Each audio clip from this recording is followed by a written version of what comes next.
In Frio County, Texas, the ground looks as though a violent storm has just torn through. But this isn't the aftermath of a natural disaster. It's the destruction left behind by a rampaging herd of wild boars.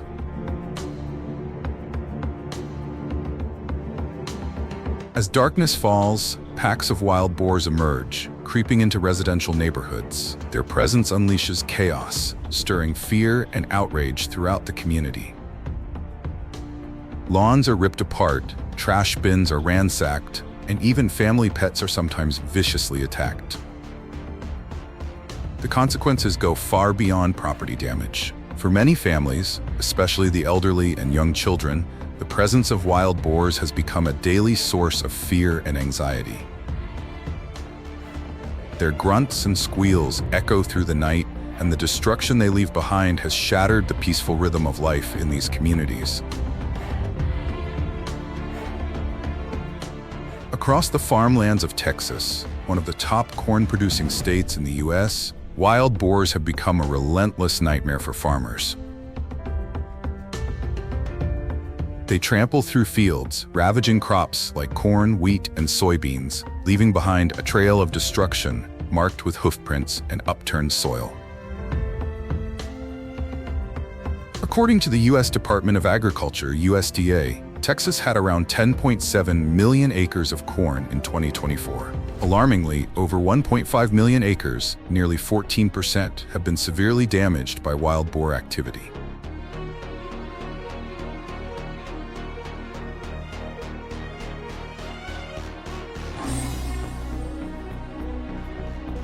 Faced with the growing threat of wild boars to both daily life and crops, John, a hunter in Frio County, Texas, couldn't just sit back and accept it.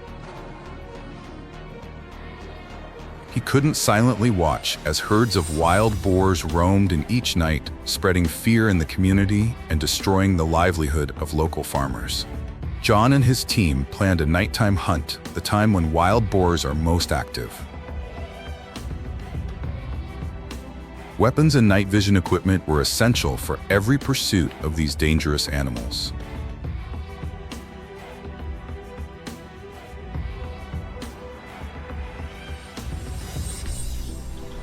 As dusk settled in, John's team set out, heading toward a cornfield near the town. The field had just been harvested, and the leftover corn scattered on the ground had become a nightly attraction for the boars seeking food. As soon as they reached the edge of the forest, the first herds of wild boars began to appear. The first shot instantly brought down one of the boars.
After each hunt, the wild boar carcasses are collected, loaded onto trucks, and transported to designated disposal pits in accordance with biosecurity regulations. However, in certain areas with good disease control, when wild boars are hunted, hunters may divide the meat among themselves for family consumption. This is done with caution, ensuring the meat is properly cleaned and prepared before being consumed. During the day, hunters use hunting dogs and drones to pinpoint the exact location of wild boars. Hunting dogs are released to drive the boar herds out of bushes into open areas, making it easier for hunters to shoot.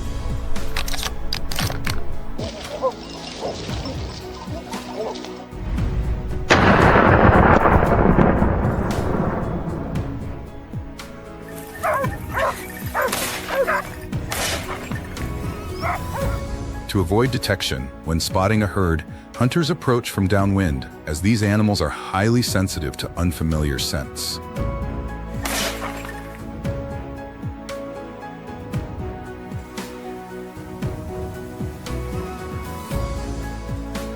In addition to hunting, trapping wild boars is also used. Shaded areas near water sources are ideal for setting traps. Common traps are metal cages or steel nets at least 1.5 meters high to prevent boars from climbing out.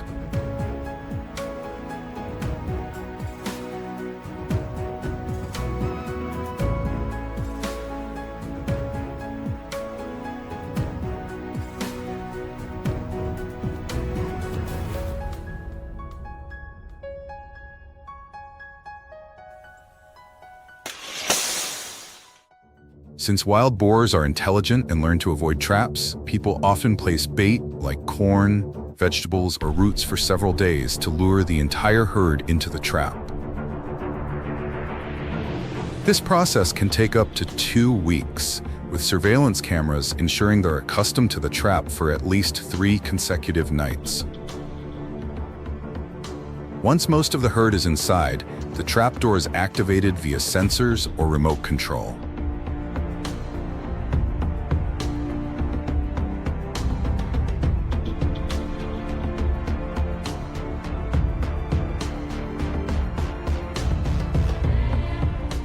In some regions, wild boar hunting has become a tourist activity. Many companies offer helicopter hunting tours, with prices reaching up to $4,000 per flight, allowing participants to easily reach and eliminate wild boar herds that damage crops.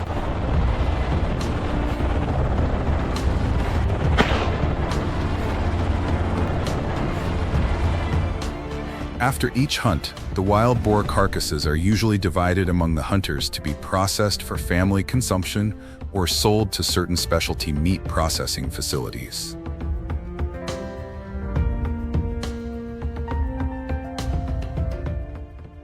However, consuming wild boar meat is not as simple as many might think. Wild boars are known carriers of numerous dangerous pathogens. According to research, their meat can contain 30 to 34 dangerous pathogens, including encephalitis-causing viruses, salmonella bacteria, and foot and mouth disease. Additionally, up to 37 types of parasites may live in a wild boar's body, an alarming figure.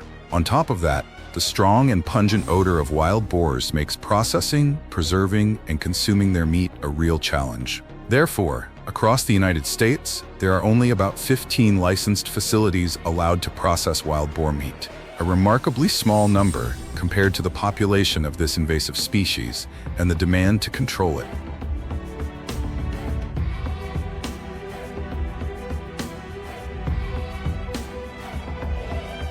Few people know that the presence of wild boars in the United States is an unintended consequence of history.